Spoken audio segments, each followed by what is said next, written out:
میرا دل بدل دے، میرا دل بدل دے، میرا دل بدل دے، میرا دل بدل دے، میرا دل بدل دے، میرا دل بدل دے۔ بسم اللہ الرحمن الرحیم۔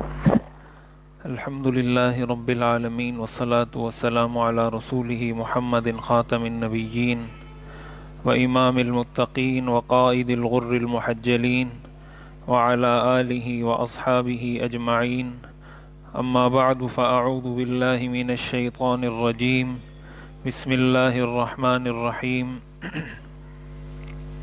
یستخفون من الناس ولا یستخفون من اللہ وهو معهم إذ يبيتون ما لا يرضى من القول وكان الله بما يعملون محيطا۔ وقال النبي صلى الله عليه وسلم لأعلمن أقواما من أمتي يأتون يوم القيامة بحسنات أمثال جبال تهامة بيضا فيجعلها الله هباء منثورا۔ قال ثوبان يا رسول الله صفهم لنا جلهم لنا ألا نكون منهم ونحن لا نعلم۔ قال أما إنهم إخوانكم ومن جلدتكم ويأخذون من الليل كما تأخذون ولكنهم أقوام إذا خلوا بمحارم الله انتهكوها۔ صدق اللہ العظیم وصدق رسولہ النبی الکریم۔ کچھ اعمال ایسے ہوتے ہیں اچھے بھی اور برے بھی، جس کو انسان بسا اوقات معمولی سمجھتا ہے۔ کچھ نیک کام بھی ایسے ہوتے ہیں اور کچھ گناہ کے کام بھی ایسے ہوتے ہیں کہ جس کو انسان بسا اوقات سمجھ رہا ہوتا ہے کہ یہ کوئی معمولی سا کام ہے، معمولی سا عمل ہے، لیکن اللہ تعالیٰ کے ہاں اس کا بہت بڑا مرتبہ اور مقام ہوتا ہے۔ حدیث شریف کے اندر آتا ہے لا تحقرن من المعروف شیئا، کہ نیکی کی کسی بھی چیز کو حقیر مت جانو، کسی بھی نیکی کے کام کو چھوٹا مت سمجھو۔ اسی طرح گناہ کے بارے میں بھی آتا ہے کہ بسا اوقات انسان کسی گناہ کے بارے میں یہ سمجھ رہا ہوتا ہے، اب نیکی کے بارے میں دیکھیں، احادیث میں آتا ہے کہ اللہ تعالیٰ نے ایک زانیہ عورت کی مغفرت اس وجہ سے کر دی کہ پیاسے کتے کو پانی پلایا، اللہ نے اس کی مغفرت کر دی۔ اب دکھنے میں تو یہ بہت چھوٹا سا عمل لگتا ہے کہ ساری زندگی ایک عورت بدکاری کرتی رہی اور ایک نیک عمل کیا، اللہ نے اس کے بدلے جنت دے دی، اور ایک نیک اور بالکل اللہ کے فرما بردار شخص کو صرف اس وجہ سے جہنم میں ڈال دیا گیا کہ وہ ایک بلی کو اس نے پالا تھا اور نہ اس بلی کو خود کچھ کھلاتا تھا اور نہ اس بلی کو چھوڑتا تھا کہ وہ جا کے کچھ کھائے پیے، اللہ نے اس گناہ کی وجہ سے اس کو جہنم میں ڈال دیا، ساری زندگی کی عبادات اس کی ضائع ہو گئیں۔ یہ صحیح احادیث سے یہ دو مثالیں میں نے آپ کے سامنے پیش کی ہیں۔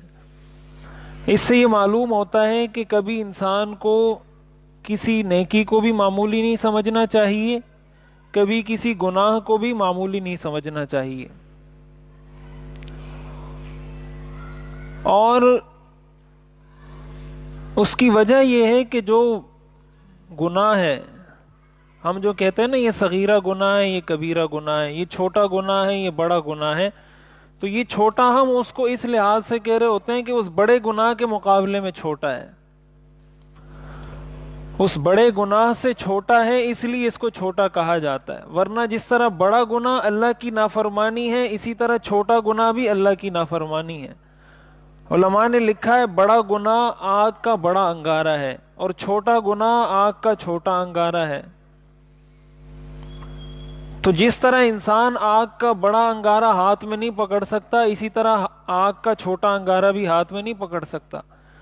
یہ کہا جاتا ہے کہ یہ انگارہ چھوٹا ہے، وہ انگارہ بڑا ہے، لیکن اس چھوٹے ہونے کا یہ مطلب نہیں کہ اس کی کوئی تاثیر نہیں ہے۔ یہ چھوٹا ہے لیکن اس بڑے انگارے کے مقابلے میں چھوٹا ہے یہ بھی انگارہ ہے، یہ بھی آگ، اگر اس کو کہیں رکھو گے یہ بھی وہی کام کرے گا جو بڑا انگارہ کرتا ہے۔ تو یہ جو صغیرہ کبیرہ کہا جاتا ہے، یہ اس لحاظ سے کہا جاتا ہے کہ اس کبیرہ گناہ کے مقابلے میں یہ صغیرہ ہے، اور اس صغیرہ کے مقابلے میں وہ کبیرہ ہے۔ صغیرہ کا مطلب چھوٹا ہوتا ہے، کبیرہ کا مطلب بڑا ہوتا ہے۔ تو آپ اس کو اردو میں چھوٹا گناہ اور بڑا گناہ کہہ لیں، یا عربی میں صغیرہ گناہ اور کبیرہ گناہ کہہ لیں، ایک ہی بات ہے۔ اس لیے بعض گناہ ایسے ہیں، میں ان میں سے آج ایک گناہ کا تذکرہ کرنا چاہتا ہوں جو ہمارے معاشرے میں بالکل عام ہو چکا ہے، اور ہم اس کو بالکل معمولی سمجھتے ہیں، حالانکہ قرآن اور حدیث نے بہت صراحت کے ساتھ، یعنی ایک گناہ یا ایک نیکی تو ایسی ہوتی ہے نا کہ آپ کو نظر آنے میں، دکھنے میں وہ چھوٹا سا عمل ہے، لیکن حقیقت میں اس کا ثواب یا اس کا گناہ بہت زیادہ ہے۔ لیکن قرآن اور حدیث نے اس کے بارے میں کوئی خاص وضاحت نہیں کی کہ اس نیک کام یا اس گناہ کے کام کی اس کا کیا ثواب یا کیا گناہ ہے۔ لیکن کچھ نیک کام اور کچھ برے کام ایسے ہیں جو بظاہر دکھنے میں چھوٹے ہیں، لیکن شریعت نے واضح کر کے بتا دیا ہے کہ تم ان گناہوں کو چھوٹا سمجھتے ہو، حالانکہ یہ چھوٹے نہیں ہیں۔ کچھ گناہ ایسے ہیں، کچھ چھوٹے گناہ تو ایسے ہیں کہ جو ہمیں نظر بھی چھوٹے آتے ہیں اور شریعت نے اس کے بارے میں وضاحت بھی نہیں کی کہ یہ چھوٹا گناہ ہے یا بڑا گناہ ہے۔ کچھ گناہ ایسے ہیں جس کو شریعت نے بتا دیا ہے کہ تم اس کو چھوٹا سمجھتے ہو، حالانکہ حقیقت میں وہ گناہ بہت بڑا ہے۔ اور ظاہر ہے جب انسان کسی ایسے گناہ میں مبتلا ہوتا ہے جس کو وہ چھوٹا سمجھ رہا ہوتا ہے اور حقیقت میں وہ بڑا گناہ ہوتا ہے، اس کا نتیجہ یہ ہوتا ہے کہ اس کو اس گناہ سے توبہ کی توفیق نہیں ہوتی۔ توبہ کی توفیق کیوں نہیں ہوتی؟ وہ یہ سمجھ رہا ہوتا ہے کہ میں نے کوئی اتنا بڑا گناہ تو نہیں کیا، میں نے میں تو نماز بھی پڑھتا ہوں، میں تو روزے بھی رکھتا ہوں، 5 حج بھی کیے ہوئے ہیں، 3 چلے بھی لگائے ہوئے ہیں، سال بھی لگایا ہوا ہے، یہ تو چھوٹے موٹے گناہ ہیں، یہ تو ایک نماز سے سارے بہہ جائیں گے یہ گناہ۔ اس کے تصور میں یہ ہوتا ہے۔ جب اس کے تصور میں یہ ہوگا تو گناہ سے توبہ کی توفیق کہاں سے ملے گی؟ وہ توبہ نہیں کرتا، حالانکہ وہ گناہ چھوٹا ہوتا بھی نہیں ہے، اور اسی حالت میں دنیا سے چلا جاتا ہے۔ اور وہ گناہ جو ہمارے معاشرے میں عام ہے، حدیث شریف میں آتا ہے، ابن ماجہ کی روایت ہے، حضرت ثوبان رضی اللہ تعالی عنہ نے فرمایا، حضور علیہ الصلاۃ والسلام نے ارشاد فرمایا، لَأَعْلَمَنَّ أَقْوَامًا مِّنْ أُمَّتِي، آپ نے فرمایا میں اپنی امت کے ایک طبقے کو، اپنی امت کے اس طبقے کو جانتا ہوں، بہت اچھے طریقے سے جانتا ہوں، یأتون یوم القیامت بحسنات امثال جبال تہامۃ بیضا، کہ جو قیامت کے دن اتنی نیکیاں لے کر آئیں گے جتنے تہامہ کے یہ بڑے بڑے پہاڑ ہیں، اتنی نیکیاں لے کر آئیں گے، یعنی جتنے بڑے بڑے یہ تہامہ کے علاقے کے پہاڑ ہیں، اتنی بڑی بڑی ان کی نیکیاں ہوں گی، ایک ایک نیکی ان کی اتنی بڑی بڑی ہوگی۔ فَيَجْعَلُهَا اللَّهُ عَزَّ وَجَلَّ هَبَاءً مَنْثُورًا، اللہ تعالی اس کو ہوا میں اڑا کر رکھ دے گا۔ اللہ ان کے ان ساری نیکیوں کو، ساری عبادات کو، ساری نمازوں کو ہوا میں اڑا کر رکھ دے گا۔ ہباءً عربی میں ان ذرات کو کہا جاتا ہے جب کسی کھڑکی سے سورج کی شعاعیں داخل ہو رہی ہوتی ہیں تو آپ کو کچھ ذرات نظر آ رہے ہوتے ہیں، اس کو عربی میں کہا جاتا ہے ہبا، اور منثوراً کے معنی ہوتے ہیں بکھرا ہوا۔ تو ایک تو وہ ذرات ہوتے ہیں جو ایک پورے ایک سیکوینس میں، ایک ترتیب سے آپ کو پوری ایک لائن نظر آ رہی ہوتی ہے، اس کی تو پھر بھی کوئی حیثیت ہوتی ہے۔ اللہ فرماتے ہیں میں اس کو اس طرح کا ذرہ بنا دوں گا، اور ذرات بھی ایسے لائن سے نہیں، منثورا، بکھرے ہوئے۔ مطلب یہ کہ اس کی کوئی وقعت ہی نہیں ہوگی، بالکل جیسے وہ نیک کام کیا ہی نہیں۔ یہاں ایک بات میں عرض کر دوں، قرآن کریم میں آتا ہے من جاء بالحسنۃ فلہ عشر امثالھا، جو ایک نیکی لے کر آئے گا اللہ اس کو 10 گنا بدلہ دے گا۔ لیکن یہاں ایک بات جو سمجھنے کی ہے، علماء نے لکھی ہے، ایک ہوتا ہے من عمل حسنۃ، جو نیکی کرے گا۔ قرآن نے یہ نہیں کہا جو نیکی کرے گا اس کو 10 دوں گا، قرآن نے کہا ہے جو نیکی لے کر آئے گا اس کو 10 دوں گا۔ فرق ہے دونوں میں۔ اگر یہ مطلب ہوتا کہ جو ایک نیکی کرے گا اس کو میں 10 گنا بدلہ دوں گا تو پھر من جاء بالحسنہ نہیں ہوتا.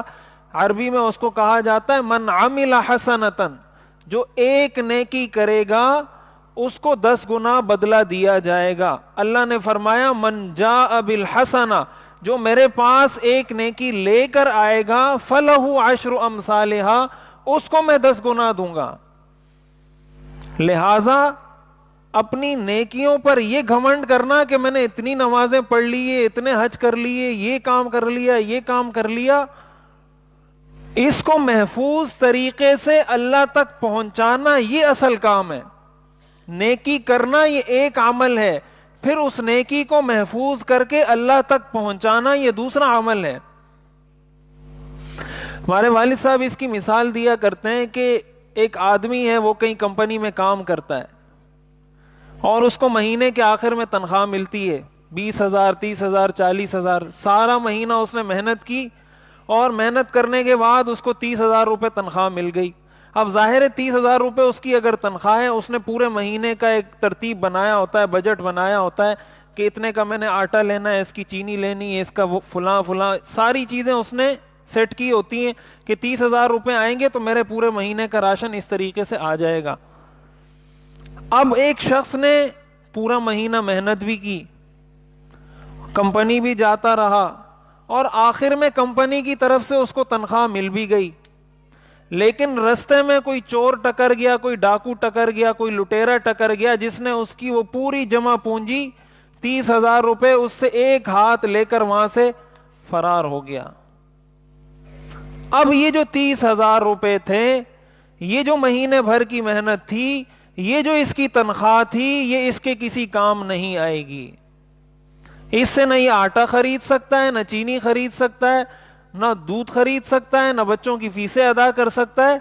اس میں کوئی شک نہیں کہ اس نے پورا مہینہ محنت کی، اس میں بھی کوئی شک نہیں کہ اس کو تنخواہ بھی مل گئی، لیکن یہ بات یقینی ہے کہ یہ محفوظ طریقے سے اس تنخواہ کو اپنے گھر تک نہیں پہنچا سکا، جس کی وجہ سے اب اس تنخواہ سے یہ کوئی فائدہ نہیں اٹھا سکتا. ہم جب نیک کام کرتے ہیں، نماز پڑھتے ہیں، تو ہم نیکی کما لیتے ہیں، کام کر لیتے ہیں، جاب کر لیتے ہیں، ملازمت کر لیتے ہیں.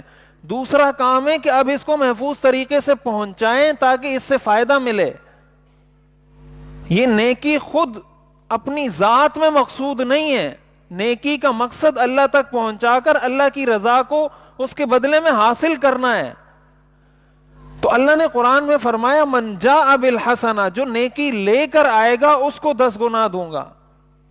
لہذا ہمیں 2 چیزوں کا اہتمام کرنا ہوگا، ایک نیک کام کرنے کا اور دوسرا اس نیک کام کو محفوظ طریقے سے اللہ تک پہنچانے کا.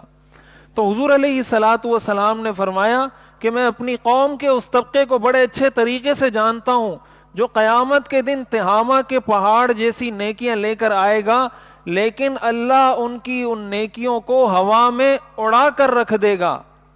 حضرت ثوبان رضی اللہ تعالیٰ عنہ فرماتے ہیں میں نے کہا یا رسول اللہ صفہم لنا جلہم لنا اللہ نکون منہم ونحن لا نعلم. حضرت ثوبان فرماتے ہیں میں نے کہا یا رسول اللہ ذرا ان کی کچھ صفات میرے سامنے بیان فرمائیں، ذرا ان کو کھول کر ہمارے سامنے بیان فرمائیں. اللہ نکون منہم ونحن لا نعلم، کہیں ایسا نہ ہو کہ ہم انہی لوگوں میں شامل ہو جائیں اور ہمیں پتہ بھی نہ چلے. نیکیاں تو ہم بھی کرتے ہیں، نمازیں تو ہم بھی پڑھتے ہیں، حج عمرے تو ہم بھی کرتے ہیں، یا رسول اللہ ان کی کیا صفات ہیں؟ فرق کیسے ہوگا کہ یہ جو نیکیاں کر رہا ہے یہ ٹھیک ہے اور یہ جو نیکیاں کر رہا ہے اس کی اللہ کے ہاں کوئی وقت نہیں ہوگی؟ ذرا اس کو آپ ایکسپلین کریں، واضح کریں، کہیں ایسا نہ ہو کہ ہم بھی ان میں شامل ہو جائیں. اب آگے جو حضور علیہ الصلوۃ والسلام نے ارشاد فرمایا نا، اس سے یہ بات مزید واضح ہو جائے گی جو میں عرض کر رہا ہوں.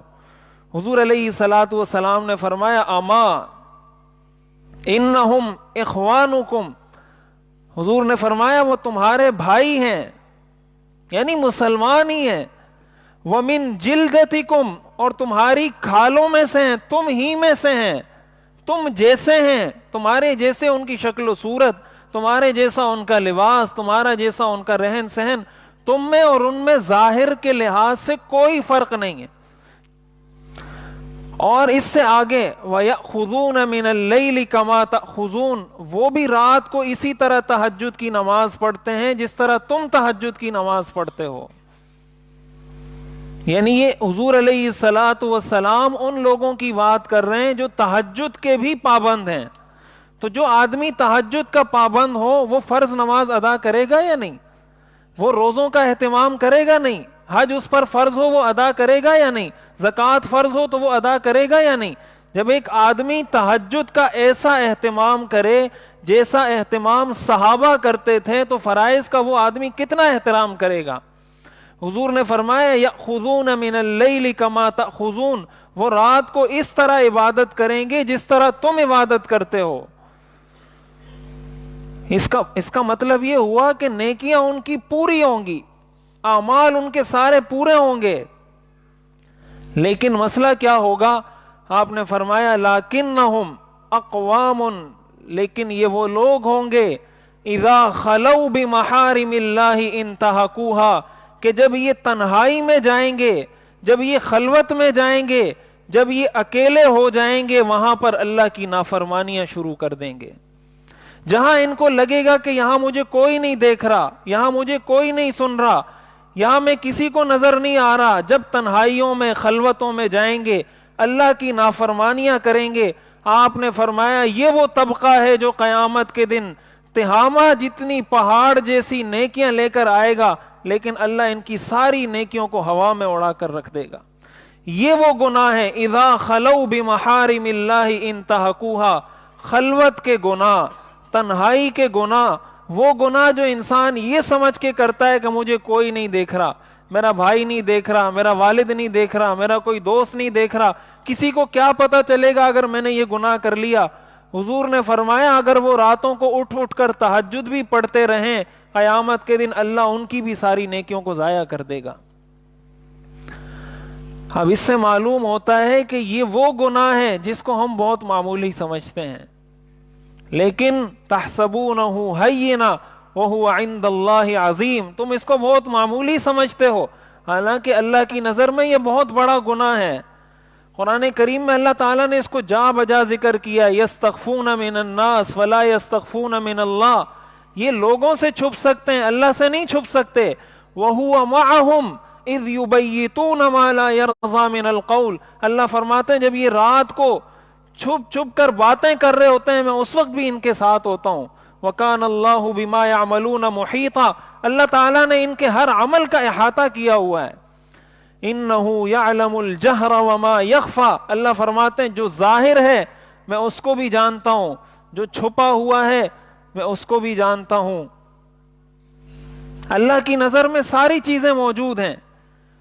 قرآن کریم میں اللہ نے فرمایا الا انہم یثنون صدورہم لیستخفوا من، کہ یہ لوگ اپنے سینوں کو پھیرتے ہیں تاکہ حضور سے اور اللہ سے اپنے آپ کو چھپا سکیں۔ اللہ فرماتے ہیں الا حین یستغشون ثیابہم، خبردار یہ بات کان کھول کر سن لو، جب یہ لوگ اپنے اوپر کپڑے ڈال دیتے ہیں، اپنے آپ کو کمبل میں رضائی میں چھپا لیتے ہیں، اللہ فرماتے ہیں یعلم ما یسرون وما یعلنون، اس کمبل کے اندر جو یہ خفیہ اور علانیہ کام کرتے ہیں میں ان کو بھی جانتا ہوں۔ انہ علیم بذات الصدور، میں دلوں کے بھید کو جانتا ہوں۔ هو اللہ الذی لا الہ الا هو عالم الغیب والشہادہ، اللہ غیب کو بھی جانتا ہے اور اس چیز کو بھی جانتا ہے جو لوگوں کے سامنے ہے۔ اللہ میں اور انسان میں فرق ہی ہے، اللہ عالم الغیب ہے، اللہ غیب کی باتوں کو جانتا ہے جس کو ہم نہیں جانتے۔ قرآن کریم میں اللہ تعالیٰ نے ارشاد فرمایا یعلم خائنۃ الاعین وما تخفی الصدور، اللہ آنکھ کی خیانت کو بھی جانتا ہے اور دل کی خیانت کو بھی جانتا ہے۔ اللہ نے فرمایا ان السمع والبصر والفؤاد کل اولئک کان عنہ مسئولا، تمہارے یہ کان، تمہاری یہ آنکھیں، تمہارے یہ دل، اللہ فرماتے ہیں کل اولئک کان عنہ مسئولا، ان سب کے بارے میں قیامت کے دن تم سے سوال کروں گا۔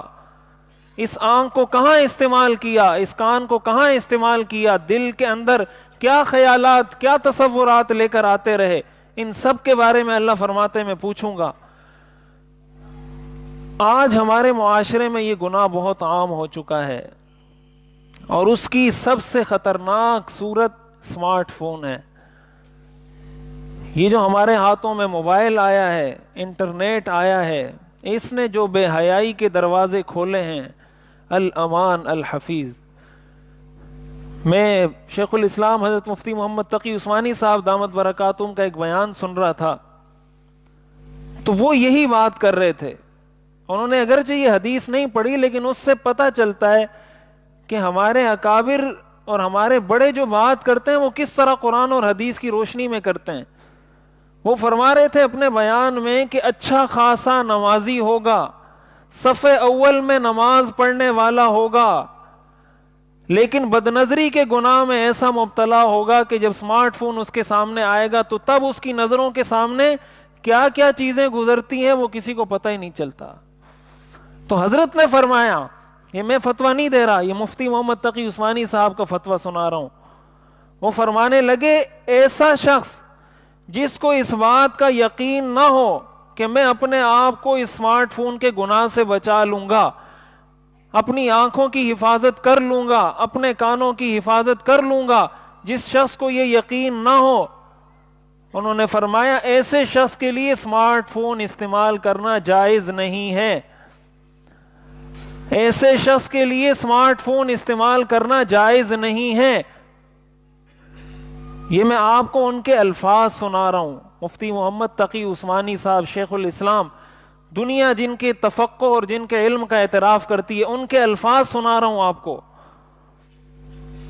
کیوں؟ اس لیے کہ اس سے جو بے حیائی کے دروازے کھلتے ہیں۔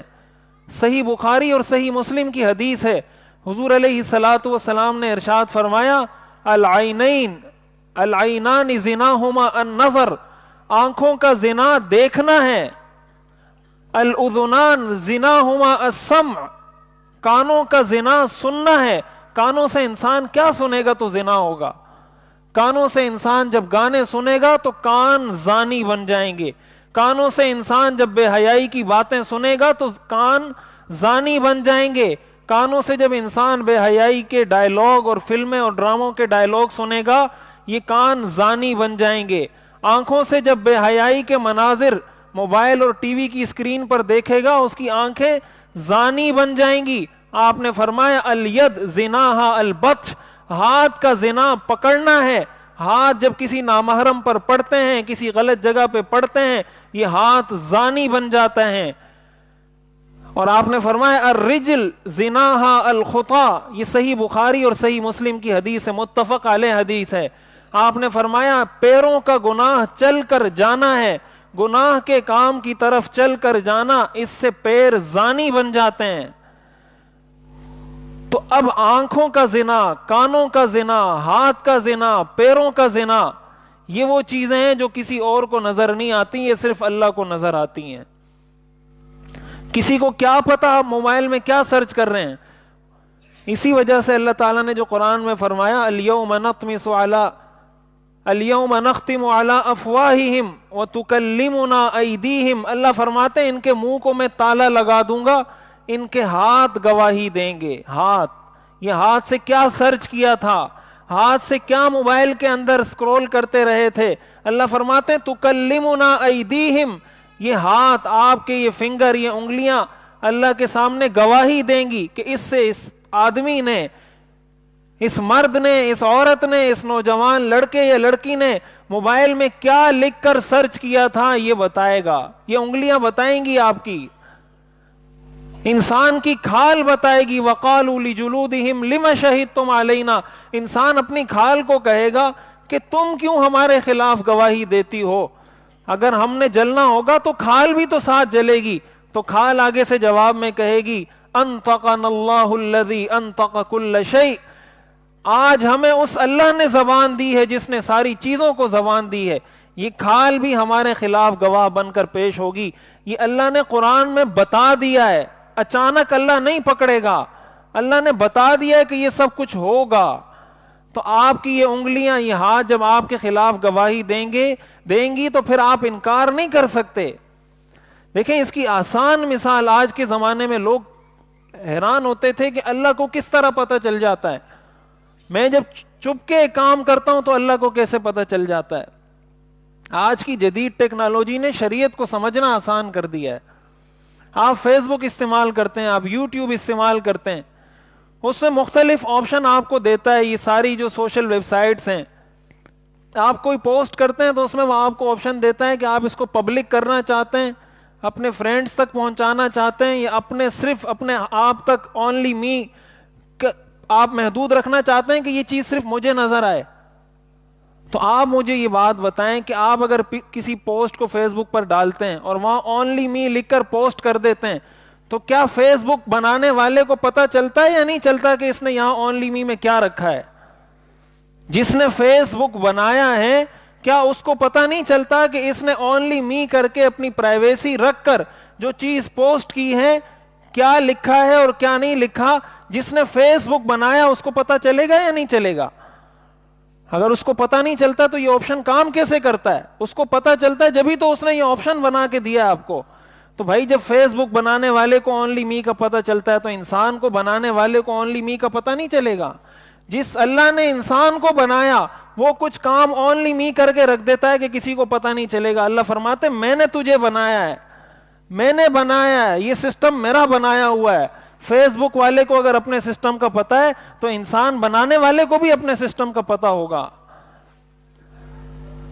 اس لیے جو ہمارے ہاں تنہائی کے گناہ ہیں اس میں ایک بہت بڑا فتنہ یہ اسمارٹ فون ہے. کس طریقے سے بے حیائی کے اشتہارات، فلمیں، ڈرامے، یعنی انسان اپنے آپ کو جتنا بچانے کی کوشش کرے کہیں نہ کہیں جا کے وہ پڑ جاتا ہے. تو ایک انسان اپنے ذہن میں یہ استحضار رکھیں. دیکھیں یہ تو حضور نے ان لوگوں کے بارے میں فرمایا جو اتنی نیکیاں لے کر آئیں گے جو تہامہ کے پہاڑ جتنی ہوں گی تو اللہ ان کی بھی پرواہ نہیں کرے گا. تو ہمارا اور آپ کا کیا حال ہوگا؟ یہ تو ان لوگوں کی بات حضور بتا رہے ہیں جو اتنی نیکیاں لے کر آئیں گے. جس کے پاس کوئی نیکی نہ ہو اس کا کیا حال ہوگا قیامت کے دن؟ جو نیکیاں لے کر آئے اس کا یہ حشر ہوگا، جو گناہ لے کر جائے اس کا کیا حشر ہوگا؟ تو ہم ذرا اپنے آپ کو اس پر ٹٹولیں، اپنی تنہائیوں کو پاک کریں. اللہ کی نافرمانی سے تنہائیوں کو پاک کریں گے تو معاشرہ پاک ہوگا.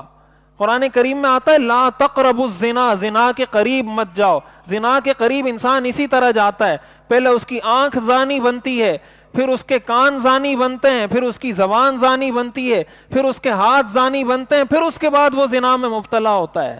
ایک دم جا کے کوئی زنا کے گناہ میں مبتلا نہیں ہوتا. اس لیے اپنے آپ کو، اپنے بچوں کو، اپنی نسلوں کو بچائیں ان چیزوں سے. کہیں ایسا نہ ہو کہ جاتے جاتے خدا نخواستہ یہ ایمان ہی ہم سے چھن جائے.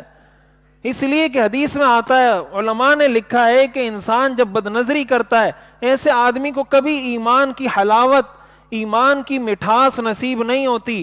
اور جس آدمی کو دنیا میں ایمان کی مٹھاس نصیب نہ ہو اس کے بارے میں ہر وقت یہ خطرہ ہے کہ اس سے یہ ایمان چھن جائے گا. مرنے سے پہلے یہ ایمان اس سے لے لیا جائے گا اگر دنیا میں اس کو ایمان کی حلاوت اور مٹھاس نصیب نہیں ہوئی. اس لیے اپنی آنکھوں کی بھی حفاظت کرنی چاہیے، اپنے بچوں کو بھی سمجھائیں اور ہمارے نوجوان بھی اس چیز کو سمجھیں. اللہ تعالیٰ سے ہماری کوئی چیز مخفی نہیں. اپنی زبان کی بھی حفاظت کریں. زبان کو حدیث شریف میں آتا ہے، حضور علیہ الصلوۃ والسلام نے ارشاد فرمایا ان الرجل لیتکلم بالکلمۃ من سخط اللہ لا یلقی لها بالا یہوی بها فی جہنم. یہ صحیح بخاری کی حدیث ہے. آپ نے فرمایا انسان کبھی اپنے منہ سے ایسا جملہ نکال دیتا ہے کہ اس کو پرواہ بھی نہیں ہوتی کہ میں نے کیا بولا کیا نہیں بولا، اور اللہ اس ایک جملے کی وجہ سے اس کو جہنم میں ڈال دیتا ہے. یہ صحیح بخاری کی حدیث ہے. اب ایک جملہ جب انسان بولتا ہے وہ یا کوئی سنے گا یا کوئی نہیں سنے گا. اب اس طرح کے جملے کون سے ہوتے ہیں؟ قرآن کریم میں آتا ہے جب جہنمیوں سے پوچھا جائے گا تم جہنم میں کیوں آئے، تو وہ جو ریزن، جو وجوہات ذکر کریں گے ان میں سے ایک ریزن یہ ہوگا کننا نخوض مع الخائضین. جو لوگ الٹی سیدھی اسلام کے بارے میں، دین کے بارے میں، مذہب کے بارے میں الٹی سیدھی باتیں کرتے رہتے تھے، ہم بھی ان کے ساتھ یہ باتیں شروع کر دیتے تھے. ان باتوں کی وجہ سے اللہ نے ہمیں جہنم میں ڈالا ہے. اب ہم جب تنہائی میں بیٹھتے ہیں، دوست اپنی مجلسوں میں بیٹھتے ہیں، ہم کیا تبصرے، کیا تجزیے دین، اہل دین، قرآن، حدیث، مذہب، شریعت کے احکام کے بارے میں اپنے فیس بک پر، اپنے سوشل میڈیا پر، اپنی نشست، اپنی عام خلوت میں، تنہائیوں میں، اپنی محفلوں میں کیا تبصرے تجزیے کرتے ہیں. یاد رکھیں یہ بھی جہنم میں داخل کرنے والے گناہوں میں سے ایک گناہ ہے کہ اپنی زبان کو انسان کنٹرول نہ کرے. تو اپنی آنکھوں کو بھی کنٹرول کرنے کی کوشش کریں، آنکھوں کو بھی، کانوں کو بھی کنٹرول کرنے کی کوشش کریں، زبان کو بھی. یہ وہ گناہ ہیں جو تنہائی کے گناہ ہوتے ہیں. کان سے آپ نے ہینڈ فری لگائی، آپ گانے سنتے رہیں، کسی کو کیا پتہ چلے گا یہ تلاوت سن رہا ہے یا یہ گانے سن رہا ہے، لیکن اللہ کو تو پتہ ہے کہ یہ گانے سن رہا ہے. یہ تنہائی کا گناہ ہے. آپ جب دیکھ رہے ہیں یہ تنہائی کا گناہ ہے، آپ جب تنہائی میں بول رہے ہیں یہ تنہائی کا گناہ ہے. اور یہ وہ گناہ ہے جس کے بارے میں حضور نے فرمایا انسان کی ساری نیکیوں کو جلا کر رکھ دیتا ہے. اس لیے خود بھی کوشش کرنی چاہیے اور یہ بات سمجھنی چاہیے اللہ نے ہمیں بتا دیا ہے. قیامت کے دن پھر اللہ کو ہم نہیں کہہ سکتے یا اللہ مجھے نہیں پتا تھا. آپ کو پتا چل گیا، آپ کو مولوی صاحب نے بتا دیا، قرآن پڑھ کے سنا دیا، حدیث پڑھ کے سنا دی. اب بھی اگر کوئی نہیں بچتا، اپنے آپ کو نہیں بچاتا، اپنی نسلوں کو نہیں بچاتا، قیامت کے دن اس کے پاس کوئی وجہ نہیں، اس کے پاس کوئی راہ فرار نہیں ہوگی. اللہ بتائے گا الم یاتکم رسل منکم یقصون علیکم، کیا تمہارے پاس میں نے لوگوں کو نہیں بھیجا تھا جو تمہیں آ کے بتاتے تھے یہ جہنم میں لے جانے والا عمل ہے، یہ جنت میں لے جانے والا عمل ہے. کیا تمہارے پاس لوگ آ کر تمہیں بتاتے نہیں تھے؟ جب بتا دیا پھر قیامت کے دن کوئی راہ فرار نہیں ہوگی. اس لیے حل یہ ہے کہ اپنی دنیا کی زندگی کو محفوظ کر لیں، دنیا میں اپنے آپ کو بچا لیں، تو انشاءاللہ قیامت کے دن اللہ تعالیٰ بھی ہماری مغفرت فرمائے گا. اللہ تعالیٰ ہمیں ان ساری باتوں پر عمل کرنے کی توفیق عطا فرمائے. وآخر دعوانا